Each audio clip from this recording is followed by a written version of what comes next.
నమస్తే, welcome to Telugu రాజ్యం. ప్రస్తుతం మనతో పాటున్నారు పొలిటికల్ అనలిస్ట్ నాగార్జున రెడ్డి గారు. సార్ నమస్తే. నమస్తే. ముఖ్యంగా ఏపీ విషయానికి వస్తే, ఏపీలో నిన్న ప్రతిపక్ష నాయకుడు మాజీ సీఎం జగన్మోహన్ రెడ్డి కొన్ని సంచలన వ్యాఖ్యలు చేశారు. అవేమిటంటే, ఖచ్చితంగా పార్టీలో యువతకి ఎక్కువ ప్రాధాన్యత ఇస్తాం, మళ్ళీ 2.0లో భాగంగా పాదయాత్ర చేస్తా, రాష్ట్రం మొత్తం తిరుగుతా అన్న వ్యాఖ్యలు ఎట్లా చూస్తారు సార్? ఏముంది అందులో చూసేది ఏముంది, చేస్తారని ఆయన చెప్పాడు, మనం విన్నాము. చేస్తాడో లేదో చూడాలి. అంటే మళ్ళీ 2 పార్టీకి పూర్వవైపు వచ్చే అవకాశం ఉందంటారా? డెఫినెట్గా ఉంటుంది. ఆల్రెడీ ఇప్పటికే వచ్చినట్టు లెక్క. గత 1 year నుంచి కనుక చూస్తే ఏదో రెడ్ బుక్ అన్నారు, అది అన్నారు, ఇది అన్నారు, సంగతి సమాచారము, అబ్బో దీని మూలకం అసలు నష్టం జరిగేటట్టుందని వాళ్ళకై వాళ్ళే సర్దుకున్నారు. లాస్ట్ టైం కూడా గెలిచారు అనేసి అంటే ప్రజల్లో వ్యతిరేకత వచ్చి జగన్మోహన్ రెడ్డి ఓడిపోయాడా లేకపోతే వాళ్ళు గెలిచారా? నేను ఎప్పుడో చెప్పాను, 40% ఇటు 40% అటు డెఫినెట్గా సాలిడ్గా ఓట్లు ఉంటాయి. మిగిలినటువంటి 20%లోనే డిసైడ్ అవుతుంది. ఆ 20%లో వచ్చేవాళ్ళు ఎంతమంది అనేసి అంటే మనం చెప్పలేం. వాళ్ళే డిసైడింగ్ ఫ్యాక్టర్స్. ఇవన్నీ కాదు అన్నట్టుగా ఈవీఎంలను మేనేజ్ చేశారు. ఈవీఎంలని ప్రోగ్రామ్ రాయడం అనేది అరగంట, టెస్ట్ చేయడం అనేటువంటిది 2 గంటలు. పెద్ద కష్టమైన పని ఏం కాదు. 60 లక్షల మిషన్లు కొన్నారా, 40 లక్షల మిషన్లు కొన్నారా చెప్పలేదు. సుప్రీంకోర్టు వాళ్ళు క్లియర్గా వీవీప్యాట్లను లెక్క పెట్టండి అని చెప్పారు. చంద్రబాబు నాయుడు 2019లోనే 2019లో ఆయన ఓడిపోయిన తర్వాత సుప్రీంకోర్టులో కేసు పెట్టాడు, ఎవరైనా చూసుకోవచ్చు. 50% వీవీప్యాట్ లెక్క పెట్టమని ఆయనే అడిగాడు. 5% అన్నా లెక్క పెట్టండి అని సుప్రీంకోర్టు వాళ్ళు చెప్పారు. మొన్న ఎలక్షన్స్ అయిపోయిన తర్వాత కూడాను వీవీప్యాట్లో లెక్క పెట్టమని అనేసి అడిగారు. బాలినేని శ్రీనివాసరెడ్డి 5 లక్షల చిల్లర డబ్బులు కట్టి లెక్క పెట్టమన్నాడు. 12 వాటిల్లో తగలబెట్టేసామన్నారు. ఏంటంటే సుప్రీంకోర్టు వాళ్ళు తగలబెట్టమన్నారండి అన్నారు. సుప్రీంకోర్టు వాళ్ళు తగలబెట్టమని నేను చెప్పలా. సో ఆ విధంగా మేనేజ్ చేసి గెలిచారు, కానీ లేకపోతే గెలవడం అనేటువంటిది లాస్ట్ టైం కూడా ఇంపాసిబుల్. మరి ఈసారి ఏం జరుగుతుంది? మొన్న ఎప్పుడో చంద్రబాబు నాయుడు చెప్పాడు కదా, ఎందుకయ్యా ఇట్లాంటి విషయాలన్నీ, ఇంకా 4 ఏళ్ళు టైం ఉంది కదా, నేను చూసుకుంటానులే అంటారంటే 4 ఏళ్ళు మేము ఉంటామా అని. మోడీ గారు, అమిత్ షా గారు, చంద్రబాబు నాయుడు గారు వీళ్ళ ముగ్గురు కలిసి చేసినట్టు పనే. అది కూడా ఎక్కడ చేశారు? ఆంధ్రప్రదేశ్లో, ఒరిస్సాలో చేశారు. సక్సెస్ అయింది. అందుకని తర్వాత మహారాష్ట్ర ఎలక్షన్స్లోనే వేరే దగ్గర కూడా చేశారు. ఇంకా మాత్రానికి అసలు మనం ఎలక్షన్లు పెట్టుకోవడం ఎందుకు? 97 కోట్ల మంది ఓటర్లు ఉన్నటువంటి భారతదేశంలో బ్యాలెట్ విధానంగా ఓట్లు లెక్కించడం అనేటువంటిది కష్టం. మిషన్స్ అనేవి బాగానే పనిచేస్తాయి. ఫస్ట్ ఒరిజినల్గా కేరళలో పెట్టారు. 100% ఎడ్యుకేటెడ్ పీపుల్ కాబట్టి సక్సెస్ఫుల్గా రన్ అయినాయి. టిఎన్ శేషన్ గారు ఉన్నప్పుడు తీసుకొచ్చాడు, అది బాగానే ఉన్నాయి. అదేవిధంగా కంటిన్యూ చేయాలి, కానీ ఇట్లా ప్రోగ్రాంలు రాసుకుంటే ఎట్లా? ఎలన్ మస్క్ అనే ఆయన మనకు తెలిసిన ఆయనే కదా, ఆయనే ఇండియన్ డెమోక్రటిక్ సిస్టంలో ఎలక్షన్లు ఈ విధంగా జరుగుతున్నాయని కామెంట్ చేశాడు అనేసి అంటే భారతదేశంలో పరువు పోట్ల సిగ్గు శరం ఉండద్దా వాళ్ళకి? సరే ఆయన అన్నాడు, మాని విదేశీయుడు ఏదో వ్యాపారం కోసం అన్నాడని చెప్పి మనం అనుకుందాం. మరి మన వాళ్ళ బుద్ధి ఏమైంది? ఎలక్షన్ కమిషన్ కదా అది. ఎలక్షన్ కమిషన్ నిష్పక్షపాతంగా ఉండాలి కదా. ఒకసారి ఒకళ్ళు ఉంటారు, ఒకసారి ఒకళ్ళు ఉంటారు. ఎవరు ఎట్టపోతే మీకెందుకు? మీరు చేయాల్సిన పని మీరు చేయాలిగా. సుప్రీంకోర్టు వాళ్ళు తగలబెట్టమని చెప్పారా? బర్న్ట్ సీడీస్ అన్నారు వాళ్ళు. బర్న్ట్ అనేటువంటి పదం వాడారు. జనరల్గా కంప్యూటర్ టెక్నాలజీలో ఏమంటా అంటే సీడీని బౌండ్ చేయండి అంటాం. సీడీని బౌండ్ చేయండి అంటే డేటా ఎక్కించండి అని అర్థం, అంతేగాని వాటిని తగలబెట్టమని కాదు అర్థం. అక్కడ ఉండే ఐఏఎస్ ఆఫీసర్కి ఆ మాత్రం తెలియదా? బుర్ర తలకాయలో ఉందా, మోకాల్లో ఉందా? ఆయనకి I very sorry to use this word. 25 years experience ఉన్నాయంటే ఐఏఎస్ ఆఫీసర్లు ఆ విధంగా చేస్తారా? పర్పస్ఫుల్గా, ఇంటెన్షనల్గా కావాలని ఉద్దేశపూర్వకంగా చేశారు. ఓడిపోతామని తెలుసు కాబట్టి. ఇంకా అన్నప్పుడు ఇప్పుడు జగన్మోహన్ రెడ్డి మళ్ళీ 2.0 పాదయాత్ర చేస్తానని చేయాలి. ఆయన చేసిన బిగ్గెస్ట్ బ్లండర్ ఏంటంటే లాస్ట్ టైము 4 సంవత్సరాలు, 4.5 సంవత్సరాల దాకా ప్రజల్లోకి రాలేదు. కార్యకర్తల్ని పట్టించుకోలేదు. పోలింగ్ బూత్ దగ్గరికి ఒక 100 మందిని తీసుకొని వచ్చి నిలబెట్టి వాళ్ళ చేత ఓట్లు వేయించేటువంటి ప్రధానమైనటువంటి వాళ్ళు ఎవరైతే ఉన్నారో ప్రతి విలేజ్లో కూడాను వాళ్ళని అసలు పట్టించుకోలే. ఆర్థికంగా, సామాజికంగా దెబ్బతిన్నారు, అప్పులు పాలైపోయారు. కొంతమంది అయితే ఆత్మహత్యలు కూడా చేసుకున్నారు. ఎస్పెషల్లీ కర్నూలు, కడపలో బాగా జరిగింది. అది ఒంగోలు జిల్లాలో కూడా జరిగింది. మరి జగన్మోహన్ రెడ్డి పట్టించుకోకపోవడం మూలంగానే కదా జరిగింది అది.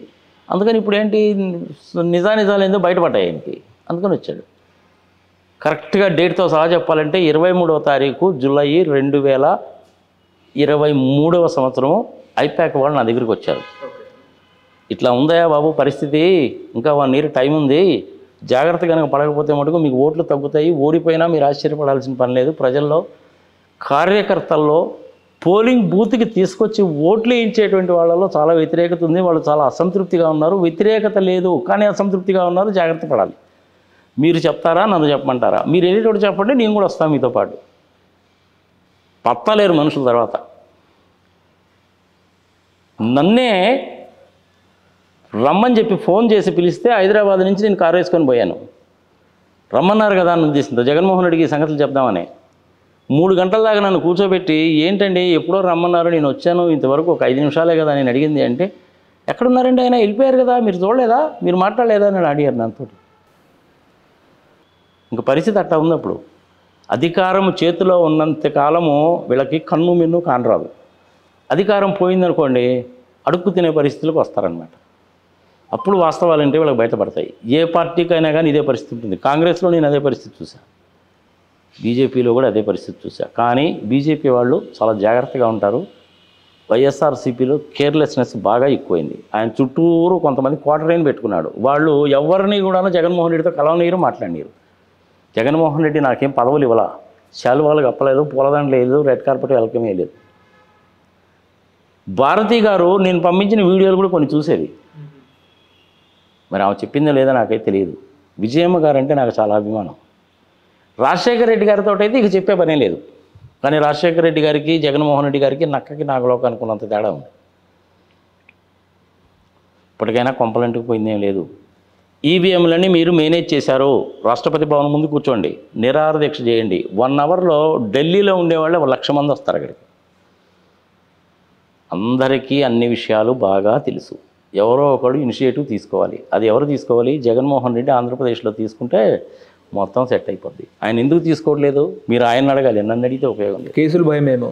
ఏమున్నాయా కేసులు విచారణ చేసిన జేడీ లక్ష్మీనారాయణ గారే బయటకు వచ్చి 1,500 కోట్లండి అని చెప్పాడు.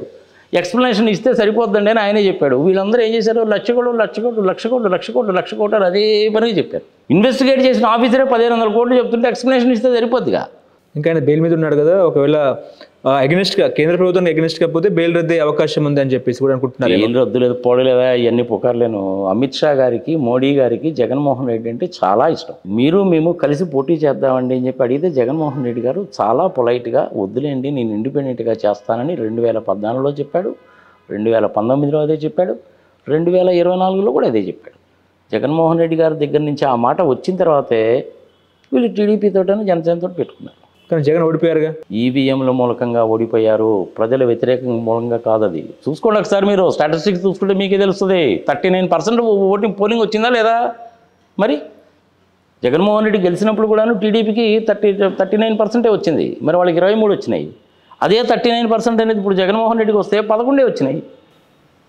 ఎక్కడ జరిగింది మిస్టేక్? అది ఈవీఎం మిషన్లో ప్రోగ్రామింగ్లో జరిగింది. అది కూడా పెద్ద కష్టమేం కాదు. ఫైనల్గా ఈవీఎం బాక్స్ను బయటికి తీసుకొచ్చినప్పుడు టోటల్స్ అనేటువంటి దాని దగ్గర బటన్ ప్రెస్ చేసే దగ్గర మాయాజాలం అంతా ఉంటుంది. నేను కూడా సాఫ్ట్వేర్ పర్సన్నే, నాకు కూడా తెలుసు. చేయలేమనుకుంటున్నావా ఏంటి? ఎప్పుడో 25 ఏళ్ల కిందనే మేము ప్రోగ్రాంలో రాసినాం సి లాంగ్వేజ్లో. తీసే అవన్నీ. ఈ 1 ఇయర్ పాలన నిజంగా వ్యతిరేకత కూడగట్టుకున్నారా ఏపీ అంటే ఏం చెప్తారు? చాలా కూడగట్టుకున్నారు. చంద్రబాబు నాయుడు చేసిన బిగ్గెస్ట్ బ్లండర్ ఏంటంటే, గెలిచిన తర్వాత ఆయన పని ఏదో ఆయన చేసుకుంటూ పోయేది. పొద్దుస్తమానం జగన్ జగన్ జగన్ జగన్ జగన్ అని చెప్పి రామనామం జపం చేసినట్టు చేస్తున్నారనమాట. ఉపయోగం ఏమిటి దాని మూలంగా? నీకు గెలిచినప్పుడు నీ పని ఏదో నువ్వు చేసుకోవచ్చు కదా. 6 ప్యాక్ అన్నావు, కుదరదన్న సంగతి నీకు తెలుసు, అయినా కానీ చెప్పావు. జనాలు అది విని నీకేం ఓట్లేదు, అది విని నీకు ఓట్లేదు, కొంతవరకు వేసారేమో. కానీ ఆయన పని ఏదో ఆయన చేసుకుంటూ పోతేగా చెప్పిన 6 ఏది నెరవేర్చావు? 3,000 రూపాయల దగ్గర నుంచి 4,000 రూపాయలు పెన్షన్ వేయడం ఒక్కడ తప్ప మిగిలిన ఏమన్నా నెరవేరినాయా? ఇవి లేవుగా. కానీ 1,25,000 కోట్లు, 1,40,000 కోట్ల రూపాయలు మళ్ళీ అప్పు చేశావు. మరి ఆ డబ్బులు ఏం చేసావు? తల్లికి వందనం ఇచ్చారు, ఆ తర్వాత రేపు మాపో ఫ్రీ బస్ అని చెప్తున్నారు, అన్నదాత సుఖీభావ కూడా ఇస్తామని చెప్తున్నారు. ఇస్తానని చెప్పడం ఏందా? ఈ 1 ఇయర్ ఎందుకు ఇవ్వలేదు నువ్వు అంటున్నా? దానికి సమాధానం చెప్పకుండా నేను ఇస్తానంటావేది నువ్వు? మరి ఇవ్వకుండా నువ్వు 1,40,000 కోట్ల రూపాయలు ఆర్బీఐ దగ్గర నుంచి నువ్వు పబ్లిక్ డెట్ చేసావు కదా. ఎందుకు చేసావు? గవర్నర్ చేత కూడా అబద్ధం ఆడిస్తారా? 10 లక్షల కోట్లంటివి, 12 లక్షల కోట్లంటివి, 15 లక్షల కోట్లంటివి. గవర్నర్ చేత కూడాను 9.5 లక్షల కోట్లు అని చెప్పి అబద్ధం ఆడిస్తేవి. అక్కడ యాక్చువల్గా ఉన్న అప్పు 6,46,000 కోట్లు అని చెప్పి నీ ఫైనాన్స్ మినిస్టర్ చేత అసెంబ్లీలో చెప్పిస్తేవి. ఏ ఫిగర్ నమ్మాలా? జనాలు మరీ అంత పిచ్చోళం చేస్తే ఎట్లా? ప్రజలు చాలా తెలివిగలవాళ్ళు. నేను 2004 దగ్గర నుంచి ఎలక్షన్స్ని చాలా కేర్ఫుల్గా చూస్తున్నాను. 2004 నుంచి చూస్తున్నాను. సైలెంట్ ఓటర్స్ అనేటువంటి వాళ్ళు చాలా డేంజరస్ పీపుల్. వాడు నువ్వు అడిగినా నేను అడిగినా రాజశేఖర రెడ్డి గారే ఎదురుగా నిలబడి మీరు ఓటు ఎవరికి వేస్తారండి అంటే నవ్వుతారే కానీ సమాధానం చెప్పరు. కానీ ఉత్తరప్రదేశ్లో, బీహార్లో ఓటర్స్ అట్లా ఉండరు, వాళ్ళు చెప్పేస్తారు. కానీ మన ఆంధ్రప్రదేశ్లో, తెలంగాణలో ఇంకో కొంతవరకు చెప్తారు. ఆంధ్రప్రదేశ్లో మటుకు సస్తే చెప్పరు. ఇప్పుడు రెడ్ బుక్ మీద వ్యతిరేకత వచ్చింది కాబట్టి నందిగామ సురేష్, అదేవిధంగా వంశీకి బెయిల్ వచ్చిందా అంటే ఏం చెప్తారు? మామూలేనబ్బా, ఉంది ఏదో ఒక రీజన్ పెట్టి కేసులు పెడతారు. వాడు పెట్టే కేసుల్లో కూడా ఏంటంటే అన్ని దొంగ కేసులే. ఎక్కడా ఏ రకమైన కారణం కానీ దొరకకపోతే షెడ్యూల్ ట్రైబ్, షెడ్యూల్ క్యాస్ట్లో చట్టాన్ని వైలేట్ చేశారని కేసు పెడతారు. కేసులు పెడతా ఉంటారు, బెయిల్స్ వస్తూ ఉంటాయి, తిరుగుతూ ఉంటారు. ఏది మామూలు, ఇది పెద్ద విశేషం. చంద్రబాబు నాయుడు మీద ఏమనుకుంటున్నాం? ఇది ఏలేరు స్కామ్ అని ఎప్పుడో 30 ఏళ్ళ కింద జరిగిన స్కాము, ఇంతవరకు దాల్లా తిరుగుతూ ఉంటాం. ఓకే, అది పెద్ద విశేషం ఏం కాదు. ఇప్పుడు నిన్న రాజ్యసభ సభ్యురాలు రేణుకా చౌదరి మాట్లాడుతూ ఈ 1 year పాలన అనేది చంద్రబాబు మీద జనాలు వ్యతిరేకంగా ఉన్నారు అని చెప్పేసి కూడా ఆమె కూడా ఒక స్టేట్మెంట్ ఇచ్చారు. ఎట్లా చూస్తారు సార్? చూసేదేముంది, అది ఆమె చెప్పింది, నువ్వు విన్నావో నన్ను అడుగుతున్నావు కదా. చూసేదేముంది, స్టేట్మెంట్ని ఆమె స్టేట్మెంట్ ఇచ్చింది. మీకేమనిపిస్తుంది? ఖమ్మంలో ఒక రకంగా మాట్లాడుతుంది, ఢిల్లీలో ఒక రకంగా మాట్లాడుతుంది. ఆమె స్టేట్మెంట్ ఇచ్చింది అయినా సరే ఆమెకి ఎంత తీసుకు పుట్టిందో చూడు. నార్మల్గా ఆ మనిషి ఆ రకంగా మాట్లాడదాం, కాంగ్రెస్ మనిషి కదా, ఆ విధంగా మాట్లాడింది అనేసి అంటే ఆమెకి ఎంత తీసుకు పుట్టిపోయిందో. ఓకే, ఏంటి సార్ ఇప్పుడు ఏపీలో లిక్కర్ స్కామ్లో కొంతమంది అరెస్ట్ చేశారు. నిజంగా జగన్మోహన్ హయాంలో లిక్కర్ స్కామ్ జరిగిందంటారా అంటే ఏం చెప్తారు? మీరు నన్ను అడగడం కాదు, నేను అడుగుతున్నాను మిమ్మల్ని. మీరేమనుకుంటున్నారు చెప్పండి? అధికార పక్షమేమో ఆరోపణలు చేస్తున్న పరిస్థితి, చివరికి ఆ కేసును తుస్సనిపించారుగా. సిట్ విచారణ చేస్తుంది. తిట్టు లేదు పాడే తీసేవా, చివరికి తుస్సనిపించారు కదా దాన్ని. చంద్రబాబు నాయుడు హయాంలోనే 2017, 2018లో ఇచ్చిన జీవోస్ కన్నా చూస్తే తెలుస్తుంది మీకు. డూమ్ డాము, డమ్ము, ప్రెసిడెంట్ మెడలు, వీటన్నిటికీ అప్రూవల్ ఇచ్చింది ఆయనే. అయ్యే కంటిన్యూ చేశారు జగన్మోహన్ రెడ్డి టైంలో. జగన్మోహన్ రెడ్డి ఏమైనా ఇచ్చాడా? ఆయన అప్రూవల్స్ ఇచ్చింది ఆయనే. వీళ్ళ హయాంలో కంటిన్యూ చేశారు. క్యాష్ వచ్చేసింది 10,000 కోట్లు, 20,000 కోట్లు, 30,000 కోట్లు. అసలు తాడేపల్లి ప్యాలెస్లో అసలు దాన్ని లెక్కించడానికి 100 మిషన్లు పెట్టారు, అంతా క్యాషే. ఇంత చేడు చేసిన తర్వాత చివరికి ఏమైంది? తుసుమనిపించారు కదండి. మరి ఈసే బయట అంటే అన్నీ ఏమంటుంటారు, పచ్చి అబద్ధాలు చెప్తుంటారు స్వామి. అన్నీ అబద్ధాలే, ఒక్కటి కూడా నిజం ఉండదు. ప్రజల్ని పిచ్చోళ్ళు అనుకుంటున్నారు వీళ్ళు. ప్రజలు చాలా తెలివిగలవాళ్ళు. Don't underestimate people. అందులో especially silent voters are more dangerous fellows. అదే తెలిసి మన డైలాగ్ చెప్తారు చూసావు, సైలెంట్గా ఉండేటువంటి మనిషి చాలా డేంజరస్గా ఉంటాడని. అదే మీరు తెలుగు సినిమాలో ఉంటుంది ఆ డైలాగ్, చిరంజీవి గారి సినిమాలో అదే జరుగుతుంది. అంటే రాజ్ కస్టడీ కానీ గోవిందప్ప కానీ సిట్ కస్టడీలో ఉన్నారు. అరే చంద్రబాబు నాయుడు చెప్పినట్టు వినకపోయినా, చంద్రబాబు నాయుడిని క్రిటిసైజ్ చేసినా కానీ ఆ కేసులో నన్ను కూడా ఇరికిస్తారు. అది పెద్ద విశేషం అనుకుంటున్నావా ఇది? నువ్వు అలాగే చేస్తావు. ఇప్పుడు వైఎస్ వివేకానంద రెడ్డి హత్య కేసులో నిన్న చంద్రబాబు నాయుడు కొన్ని వ్యాఖ్యలు చేశారు. నన్నే తారుమారు చేశారు అని చెప్పేసి, ఒకవేళ ఆ రోజే జగన్మోహన్ని అరెస్ట్ చేసి ఉంటే బాగుండేది, నేను ఇప్పుడు రౌడీలతో రాజకీయం చేస్తున్నా అన్న వ్యాఖ్యల్ని ఎట్లా చూశారు సార్? ఎప్పుడు జరిగింది నీకు డేట్ గుర్తుందా? 15వ తారీఖు మార్చి 2019. ఆయనే అధికారంలో ఉన్నాడు. ఇలా నేను కనుక కుట్టేస్తే నా కళ్ళ ముందే ఎదురుగానే స్క్రీన్ మీద అన్ని డాష్ బోర్డ్లో నాకు కనపడుతుంటాయంటాడు. అవునా? అదేగా చంద్రబాబు నాయుడు గారు చెప్పేది. మరి అలాంటప్పుడు ఎవరు చేశారు, ఏమిటి సంగతి సంవత్సరం ఆయనకి తెలీదా? ఆయనేగా అధికారంలో ఉంది ఇప్పుడు. మరి ఆయన తేల్చుకోవాలి కదా. 6 సంవత్సరాల తర్వాత ఆయన ఆ డైలాగులు చెప్పడం ఏంది? ప్రజలని తప్పుడు దావ పట్టించడానికి చేసేటువంటి పనులు అనమాట. అమరావతికి పెట్టుబడులు 75,000 కోట్ల పెట్టుబడులతో గూగుల్ ఎట్లా చూస్తారు సార్? ఎన్ని మరి జోకులేస్తావా నువ్వు? వ్యాపారస్తుడు అనేటువంటి వాడు ఎప్పుడైనా ఏం చూస్తాడంటే, ఇక్కడ ప్రభుత్వము స్టేబుల్గా ఉంటుందా, ఇక్కడ వ్యాపారం పెడితే నాకు 10 రూపాయలు వస్తాయా, అసలు నేను వ్యాపారం ఇక్కడే ఎందుకు పెట్టాలి, ఇన్ని రకాలుగా ఆలోచిస్తారు. ఏమున్నాయని చెప్పి నీకు వచ్చి 70,000 కోట్లు, 1,00,000 కోట్లు పెట్టుబడి పెడతారు చెప్పు. నువ్వేమన్నా ఇన్సెంటివ్స్ ఇస్తున్నావా? ఇవ్వడం లేదు. పోనీ ప్రత్యేక హోదాని గురించి నువ్వు బయటకు వచ్చాను, దానికోసమే బయటకు వచ్చాను 2018లో బీజేపీతో విభేదించి నువ్వు బయటకు వచ్చావుగా. అమ్మనా బూతులు తిట్టావుగా నువ్వు. ఆయన భార్య విషయం కూడా ప్రస్తావించావుగా ఢిల్లీలో. ఏటీఎంలా వాడుకుంటున్నారంట. అసలు వాడికి బుద్ధి ఉందా, జ్ఞానం ఉందా, అసలు వాడు మనిషేనా అని నిన్న మొన్నటిదాకా కూడా అన్నావుగా నువ్వు. తర్వాత మళ్ళీ ఎందుకు గెలిచావు వీళ్ళతోటి? నీకు అక్కడే తెలిసిపోతుంది కదా వ్యవహారం ఏందన్నది. కానీ చంద్రబాబు నాయుడిని బీజేపీ వాళ్ళు ఎప్పుడూ నమ్మరు. అమిత్ షా చుట్టూరు అదే పని తిరిగారు కాబట్టి మోడీకి ఇష్టం లేకపోయినా సరే కానిండ్రా బాబు అని మనం కలిసారు, లేకపోతే మామూలుగా అయితే కలిసేవాళ్ళు కాదు. చంద్రబాబు నాయుడు అలాగే అంటూ ఉంటాడు, తీసే జగన్ చూసి పెట్టుబడులు రాలేదు. అదే విచిత్రం ఏంటంటే జగన్మోహన్ రెడ్డి అధికారంలోకి రాడు అని మీరు నాకు స్టాంప్ పేపర్ మీద రాసిస్తేనే మేము వస్తామని చెప్పి ఇండస్ట్రియలిస్టులు అంటున్నారని చెప్పి చంద్రబాబు అంటాడు. బుర్ర తలకాయలో ఉందో మోకాల్లో ఉందో ఆయనకి? నువ్వు స్టాంప్ పేపర్ మీద రాసిమని చెప్పి అడగాల్సింది అదే. అది ఎందుకు అడుగుతారో చెప్పు? ఏం చెప్పాలి నువ్వు? ఆంధ్రప్రదేశ్ అనేటువంటిది చాలా చక్కటి స్టేటు. 974 కిలోమీటర్ల తీర ప్రాంతం ఉంది, ట్రాన్స్పోర్టేషన్ ఉంది, తెలివిగల జాతి, ఇంటెలిజెంట్ జాతి, సాఫ్ట్వేర్లో కానీ ఎడ్యుకేషన్లో కానీ హెల్త్లో కానీ మంచి ప్రావీణ్యం ఉన్నటువంటి వాళ్ళు ఉన్నారు, ఇంజనీరింగ్ కాలేజెస్ ఉన్నాయి, ట్రాన్స్పోర్టేషన్ బాగుంది, వాతావరణం కూడా చాలా చక్కగా ఉంటుంది. మీరు వచ్చి ఇక్కడ ఇండస్ట్రీ పెట్టుకోండి, మీకు ఒక 100 ఎకరాల భూమి ఇస్తాను, మార్కెట్ రేటు గజం ₹1,00,000 ఉంది, గజం అనుకుందాం కొన్ని ₹1,00,000 ఉంది వైజాగ్ లాంటి ప్లేసెస్లో. మీరు ఇక్కడికి వచ్చి ఇండస్ట్రీ పెట్టుకోండి, నేను 50,000కే ప్రభుత్వ ల్యాండ్ ఇస్తాను. మీరు కట్టాల్సిన GSTలో 50% నేను భరాయిస్తా, మీరు కట్టాల్సిన ఇన్కమ్ ట్యాక్స్లో 50% 5 సంవత్సరాల పాటు నేను కడతా అంటే ఇండస్ట్రీస్ వస్తాయి. కానీ ఇలా చెప్తే ఇండస్ట్రీస్ వస్తాయి. కానీ నన్ను చూడండి, నా ముఖం చూడండి, నేనే పెద్ద బ్రాండ్ అంటే ఏది పొచ్చులో బ్రాండ్? నిన్ను చూసి ఎందుకు వస్తారు? నీ పాలసీని చూసి వస్తారు, నిన్ను చూసి రారు. నీకు పాలసీ అంటూ లేదు, ఇండస్ట్రియల్ పాలసీయే లేదు, ఎందుకు వస్తారు ఇండస్ట్రియలిస్టు? గూగుల్ వాళ్ళు ఎందుకు వస్తారు, ఇంకొకళ్ళు ఎందుకు వస్తారు, ఇంకొకళ్ళు ఎందుకు వస్తారు? 99 పైసలకి ఎకరం అండి ఎవడన్నా వస్తాడా? టాటా వాళ్ళు అంత పిచ్చోళ్ళ కనపడరా నీకు? టాటా వాళ్ళు చాలా నీతిగా నిజాయితీగా వ్యాపారం చేస్తారు, బిర్లాస్ కూడా అలాగే చేస్తారు, అంబానీసో అదానీసో అలా కాదు. 99 పైసలకు నేను ఎకరం భూమిస్తానంటే పరిగెత్తుకుంటూ వచ్చి టాటా వాళ్ళు పెడతారనుకుంటున్నావా ఏంది? ఏమండి చంద్రబాబు నాయుడు గారు, చిన్నబాబు గారు, మీరు స్టాన్ఫోర్డ్లో చదువుకున్నారు, అయినా కానీ మీ గురించి మాకు బాగానే తెలుసు. ఇక్కడ ఎకరం స్క్వేర్ యార్డ్ అనేటువంటిది ₹1,00,000 ఉంది మీరు మాకు అలాట్ చేసినటువంటి దగ్గర. ఇది ప్రజలకి దోచిపెట్టడం కింద లెక్క అవుతుంది, ప్రభుత్వ ఖజానాకి దెబ్బ. ఇలాంటి పనులు మేము చేయం. ₹1,00,000 ఉంది కాబట్టి మేము 50,000కి మాకు ఇవ్వండి, మేము డబ్బులు ఇచ్చి కొనుక్కుంటాం, మాకు 21 ఎకరాలు అక్కర్లేదు, 6 ఎకరాలు చాలు అనే అంటారు. కానీ ఇచ్చారు కదా అని చెప్పి వాళ్ళు తీసుకోరు. ఇప్పటివరకు TCS వాళ్ళు ఎవరు చెప్పారా మేము తీసుకుంటామని? చెప్పలేదుగా.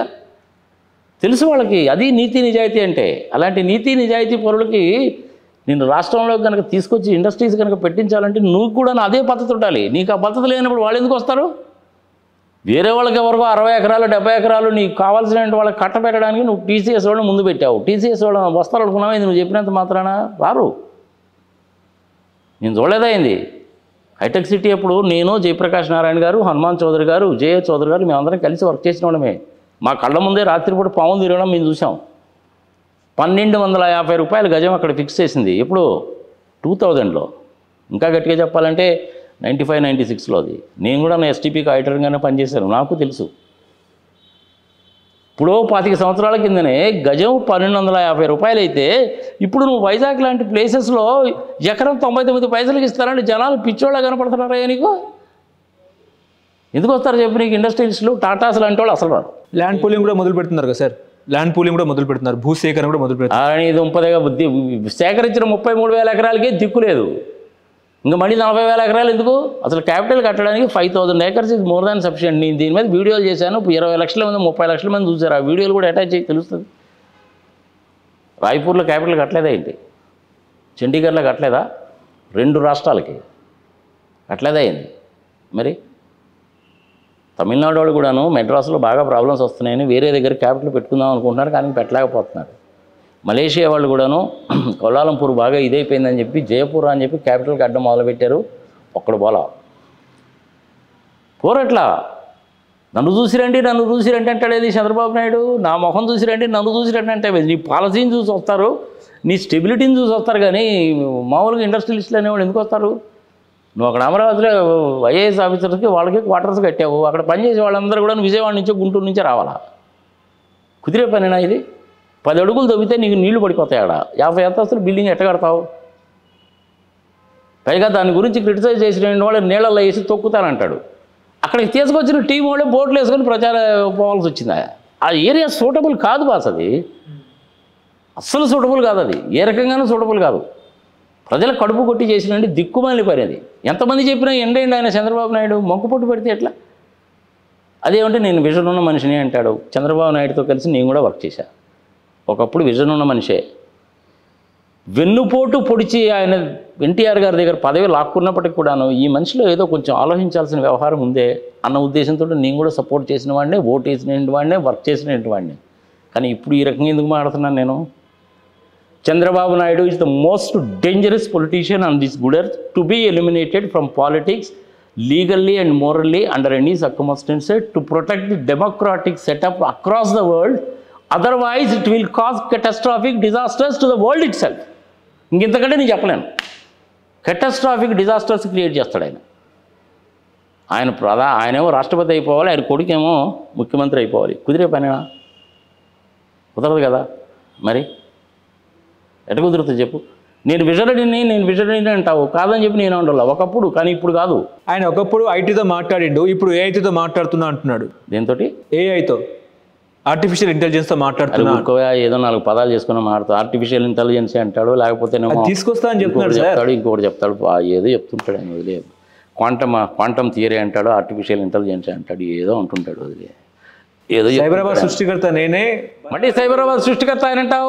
స్కీమ్ తీసుకొచ్చింది software technology parks of India scheme తీసుకొచ్చింది పివి నరసింహారావు గారు. ఆంధ్రప్రదేశ్లో మొత్తం వెనక నుంచి నడిపించింది జేఏ చౌదరి గారు, హనుమాన్ చౌదరి గారు, then as well as Jayaprakash Narayan గారు. వాళ్ళ ముగ్గురు పేర్లు ఎక్కడా చెప్పడు, మొత్తం నేనే చేసిన సెల్ఫ్ డాబా కొట్టుకుంటాడు. దగ్గరుండి చూసినానికి నాకంటే ఎక్కువ మీకేం తెలుస్తుందా? మీకేం తెలియదు. ఒక్కసారి నువ్వు జయప్రకాష్ నారాయణ గారిని పిలిచి అడుగు, చెప్తాడు. దానికి సంబంధించిన ఈచ్ అండ్ ఎవ్రీ డీటెయిల్స్ ఆయనకి తెలుసు, మొత్తం చెప్తాడు ఆయన. ల్యాండ్ అలాట్మెంట్స్ మొత్తం కూడా మేమందరం కలిసి చేసిందే. ఒకసారి రికార్డు తీసి చూసుకోండి, తెలుస్తుంది మీకే. ఇంకో 10 ఏళ్లలో అమరావతిని ఎలా చూడొచ్చు అంటారు? ఏముంది, మామూలుగానే ఉంటుంది, ఏమున్నది పెద్దగా. మరి హైదరాబాద్గా చూడొచ్చు అంటారా? అంటే హైదరాబాద్తో నువ్వు అమరావతిని కంపేర్ చేస్తాట. చంద్రబాబు నాయుడు అదే అంటాడు, హైదరాబాద్ మొత్తం నేనే కట్టాను అంటాడు. ఏంది నువ్వు కట్టేది? పాడు పెంచిపోతుంది. హైదరాబాద్కి 450 సంవత్సరాల చరిత్ర ఉన్నది. కానీ అన్నీ ఏదో అనాలి కాబట్టి అంటూ ఉంటాడు. ప్రజలు కూడా నీ చెబుతా వదిలేస్తూ ఉంటారు. అంటే అమరావతికి కరెక్ట్ రాజధాని, ఏపీకి కరెక్ట్ రాజధాని ఎక్కడంటే ఏం చెప్తారు సార్? ఏదర్ వైజాగ్. ఒక్క 10,000 కోట్ల రూపాయలు కానీ ఖర్చు పెడితే వైజాగ్ని బ్రహ్మాండంగా తీర్చిదిద్దొచ్చు. ఇంకంతకంటే నువ్వు ఖర్చు పెట్టాల్సిన పని లేదు. రుషికొండలో కట్టినండి ఆ బిల్డింగ్స్ ఏవైతే ఉన్నాయో వీళ్ళు ఏదో అమరావతులు తిడతారు, కానీ దాన్ని బ్రహ్మాండంగా ఉపయోగించుకో. ఒకవేళ మళ్ళీ ఒకవేళ వస్తే జగన్మోహన్ రెడ్డి అమరావతి రాజధానిగా ఉంటుందా లేకపోతే వైజాగ్ ఉంటుందా? ఈసారి చంద్రబాబు నాయుడు ఏం చేస్తాడంటే ఇంక మళ్ళీ ఇంక దాని గురించి మాట్లాడకుండా ఏదో ఒకటి చేయడానికి ప్రయత్నిస్తాడు, చేస్తాడు.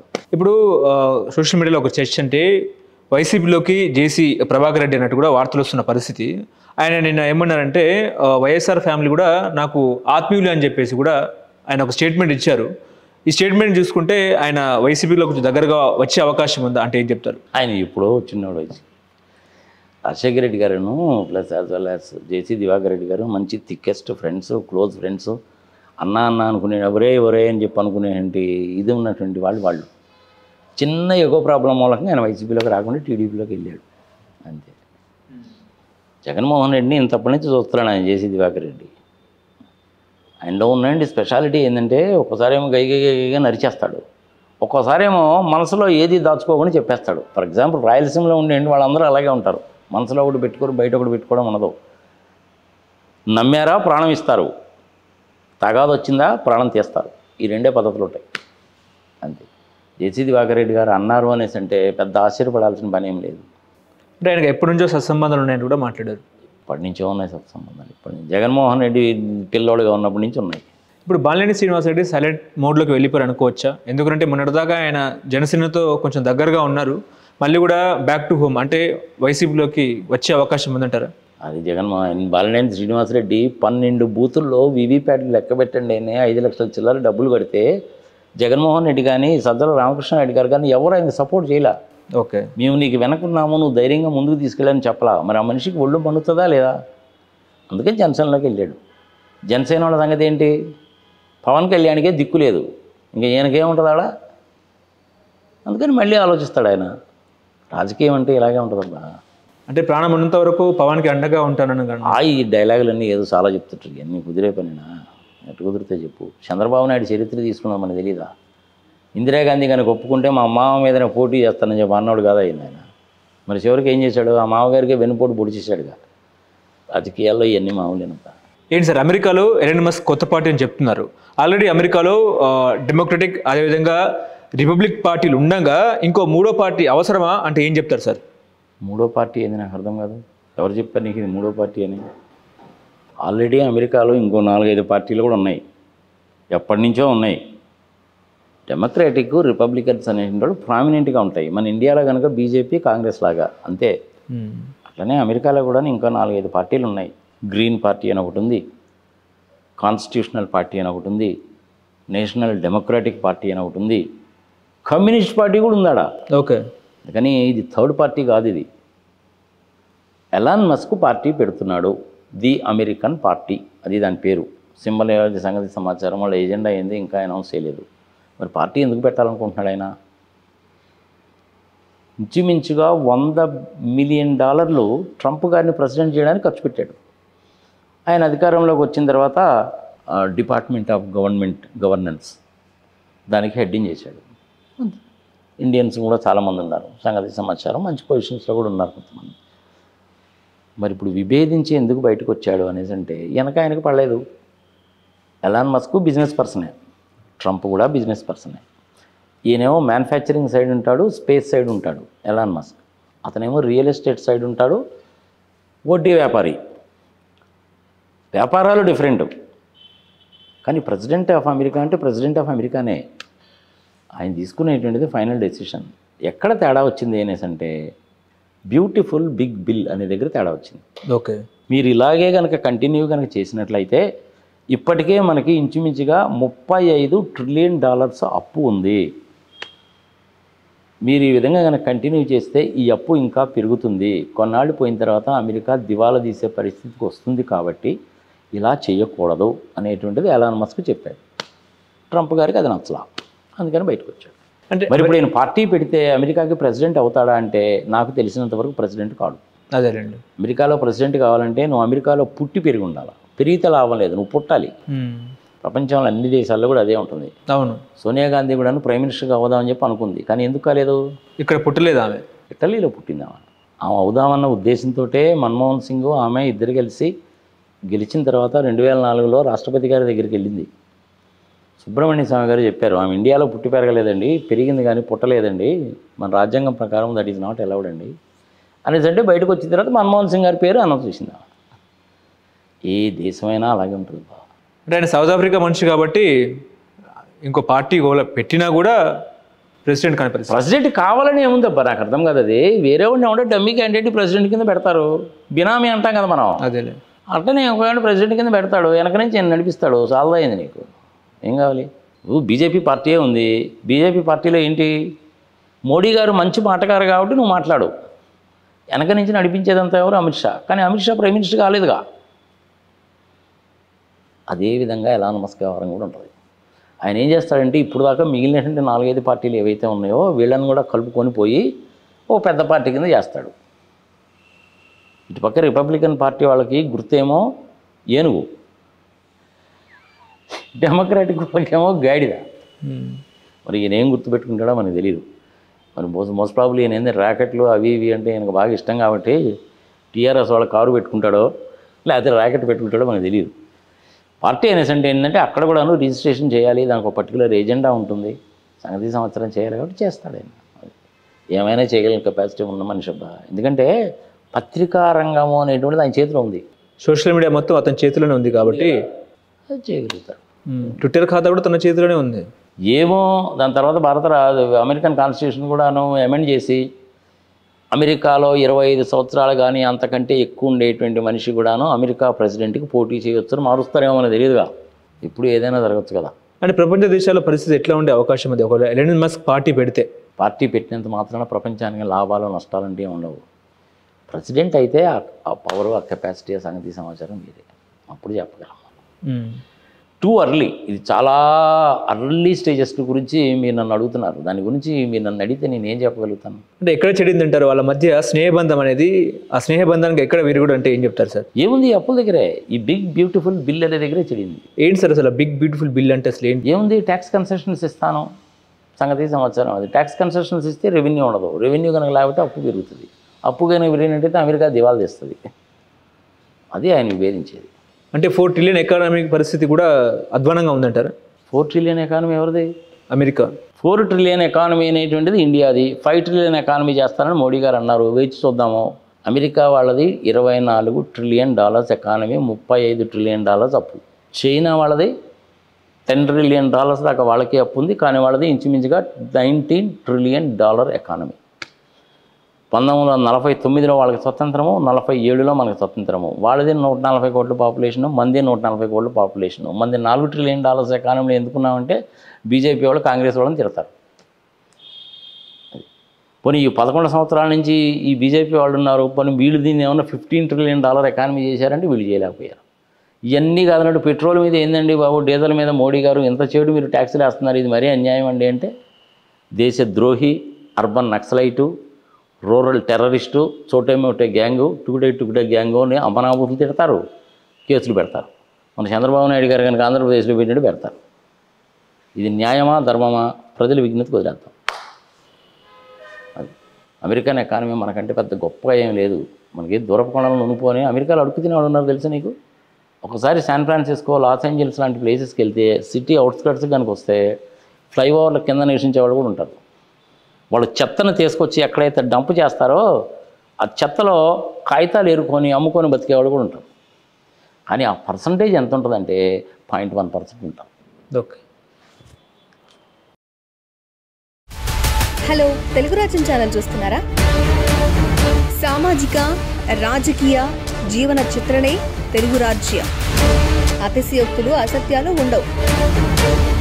రాజకీయ కోణం కాదు, ప్రజా కోణమే కొలబద్ద. తెలుగు రాజ్యం వీక్షణ మీ ఉత్తమ అభిరుచికి నిదర్శనం.